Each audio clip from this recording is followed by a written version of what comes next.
Sommes-nous des Yéhoudim ou des Tamarim? Sommes-nous des Juifs ou des Tamarins? Sommes-nous des descendants de Juda ou des enfants de Tamar? Ces deux personnages sont importants, et une autre notion très fondamentale dans la tradition juive est celle de justice, être quelqu'un de juste, défendre une justice sociale. Le juste par excellence dans notre paracha, c'est Joseph. Et ce titre lui est décerné par la tradition talmudique.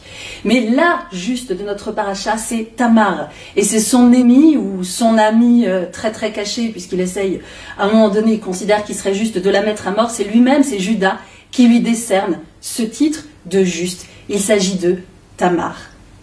Notre paracha Vayeshev raconte principalement l'histoire de Joseph, Yosef Hatzadik, Joseph le juste, qui rêve, qui est jalousé, qui est attrapé et isolé par ses frères, qui est vendu comme esclave, qui est présenté comme mort par son père et qui finira par devenir le chef des esclaves de Potiphar. Et au moment où la femme de Potiphar essaiera de le harceler, plutôt de le séduire, dit-on, peut-être de le violer, quand sait-on au juste, Joseph réussira à s'enfuir, et c'est pour cette raison que la tradition talmudique l'appelle Joseph le juste.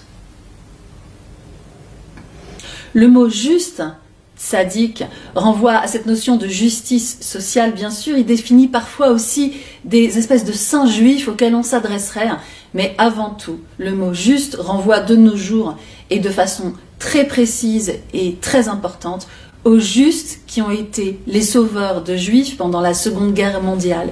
C'est-à-dire à ces hommes et à ces femmes qui ont refusé la propagande, qui ont refusé les tentatives de déshumanisation. Et c'est à nous aujourd'hui de refuser toute autre tentative de déshumanisation de quiconque, parce que c'est la base de tous les abus, des viols, des mépris et des génocides. Donc Tamar obtient elle-même ce titre de juste, et elle l'obtient de son vivant. Quelle justice sociale met-elle en œuvre? Elle se défend. Se défendre soi-même, c'est rétablir une justice. Tamar épouse l'un des fils de Juda, qui la méprise, et elle en devient veuve. De par les lois du Lévira, elle doit donc épouser son frère, Onen, qui la méprise également. Et elle devient veuve à nouveau.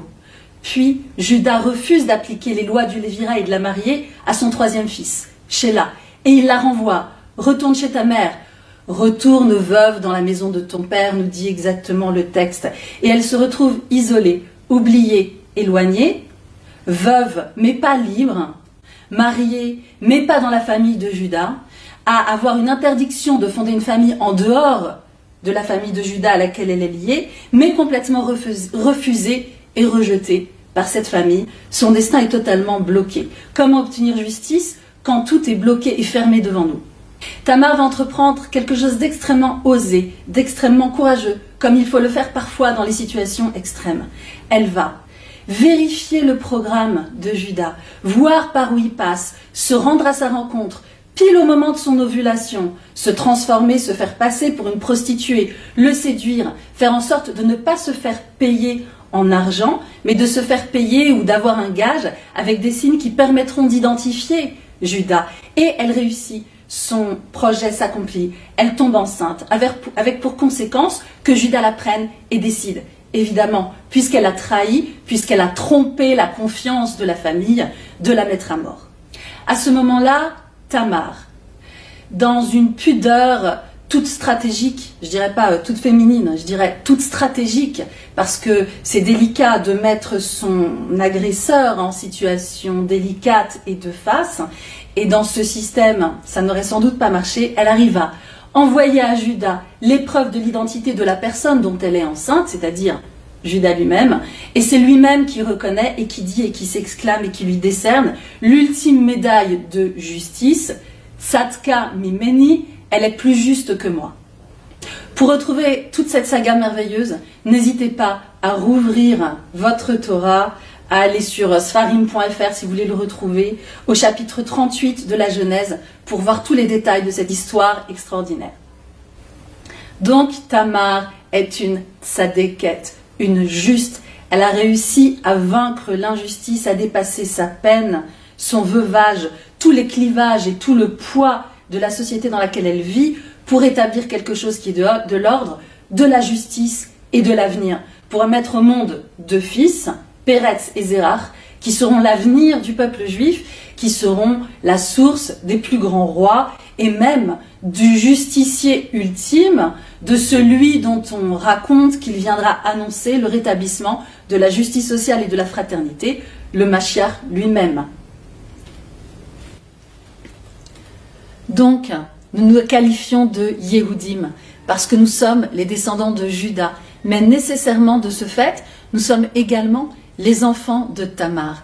Alors, peut-être pas tout à fait, parce que dans le livre des Chroniques, on raconte que le dernier enfant de Juda a eu lui aussi une descendance. Mais ce livre est écrit 10 siècles après les faits, et du point de vue de la Torah elle-même, nous sommes effectivement les descendants de Tamar.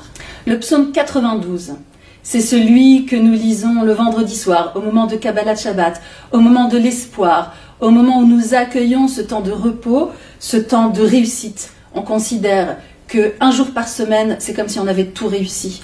Parce que toutes les difficultés, il faut les mettre de côté. On lit le psaume 92 et on chante dans sa conclusion « Tzadik katamar ifrach ». Le juste fleurira katamar, comme le palmier, mais également ke tamar, comme Tamar, cette fondatrice et cette justicière.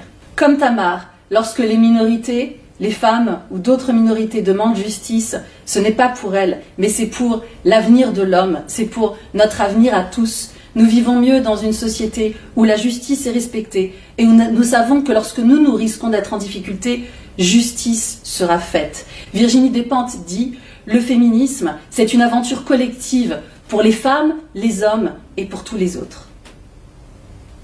Que se serait-il passé sans cet esprit de compétition virile qui oppose Joseph à ses frères et qui provoque sa vente? Que se serait-il passé sans cet égoïsme de Er et de Onen qui isole Tamar? Sans doute, Joseph, Jacob et ses frères auraient poursuivi leur vie heureux. Sans doute, Tamar et Er auraient vécu longtemps et auraient eu beaucoup d'enfants. Tamar a dû corriger beaucoup de souffrances. Bien sûr, elle est héroïque, mais combien elle a dû être fatiguée de devoir faire face à tout ça. J'espère que peut-être elle aussi, mais nous en tout cas, nous pouvons profiter chaque Shabbat de ce merveilleux psaume, de ce temps de repos et de ressourcement, de ce temps d'égalité et répéter Tzadik katamar ifrach, Tzadik vetzadeket ketamar ifrechu. Les justes, tous les justes, hommes et femmes, ensemble, que nous fleurissions comme le palmier et comme Tamar, et que ça nous soit une inspiration d'une façon générale et en ce jour de Shabbat Vayeshev. Shabbat Shalom à toutes et à tous.